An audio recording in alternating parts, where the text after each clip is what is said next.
Hello, જય માતાજી. કેમ છો બધા? આજે આપણે બનાવીશું હેર ઓઇલ, જેને માટે આપણે આટલી વસ્તુઓને લેવાની છે. જેને માટે આપણે અહીંયા દિવેલ લીધું છે, કોપરેલ, કડીપત્તો, એલોવેરા, 3 ચમચી કાળા તલ છે અને 3 ચમચી સૂકી મેથી છે. તો આપણે પહેલાં એક મિક્સર જારમાં કડીપત્તો, સૂકી મેથી અને કાળા તલ, આ 3 વસ્તુને આપણે ક્રશ કરી દઈશું. આમ મિશ્રણ ક્રશ થઈ જાય પછી તેમાં આપણે એલોવેરા એડ કરીશું. આ રીતે ક્રશ કરીએ એટલે આપણું મિશ્રણ આવું દેખાશે. હવે આપણે એક મોટી કઢાઈ લીધી છે, તેમાં હું 1 વાટકી કોપરેલ એડ કરીશ.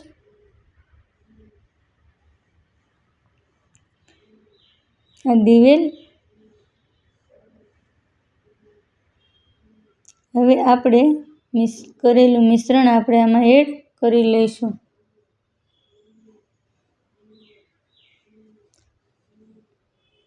પછી તેને સારી રીતે મિક્સ કરી લેવાનું.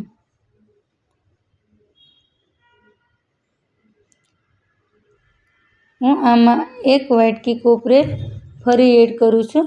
જો તમારે ખાલી 1 વાટકી રાખવું હોય તો પણ ચાલે અને 2 વાટકી એડ કરો તો પણ ચાલે.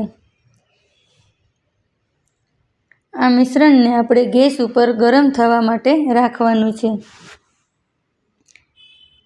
ગરમ થઈ જાય પછી આપણે ગેસ ધીમો રાખી દેવાનો.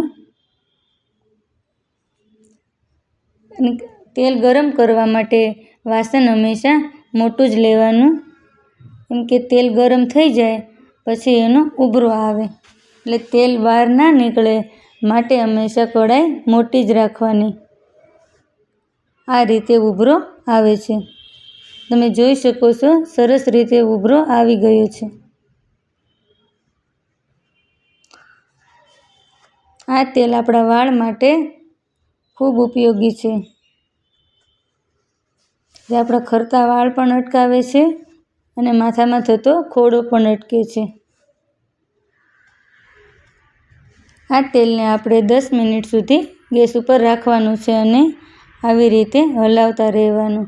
હવે આપણું તેલ ગરમ થઈ ગયું છે, તો તેને આપણે હવે ઠરવા માટે રાખી દઈશું.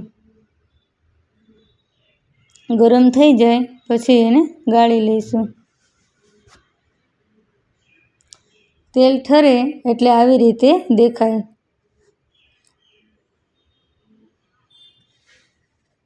હવે આપણે અહીંયા એક બાઉલ લીધું છે, તેમાં હું એક કપડું પાથરી દઉં છું. પછી આપણે તેમાં તેલને ગાળી લઈશું.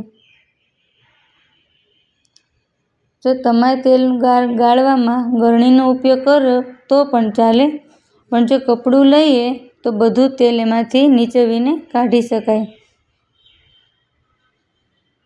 પછી આ કપડાને ચારે બાજુથી એકે છેડો છૂટી ના જાય તે રીતે ભેગું કરી લઈશું અને હવે તેલને આ રીતે નીચવી લેવાનું.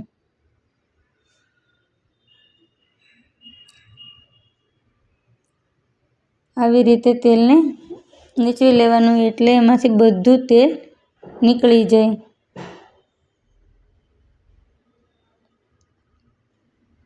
હવે આપણું તેલ બધું નીકળી ગયું છે.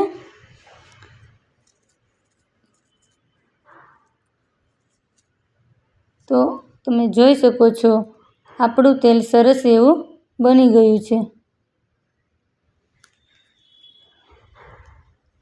ને જો તમને આ મારો વિડીયો સારો લાગે તો લાઈક કરજો, શેર કરજો અને સબસ્ક્રાઈબ કરજો. આવજો.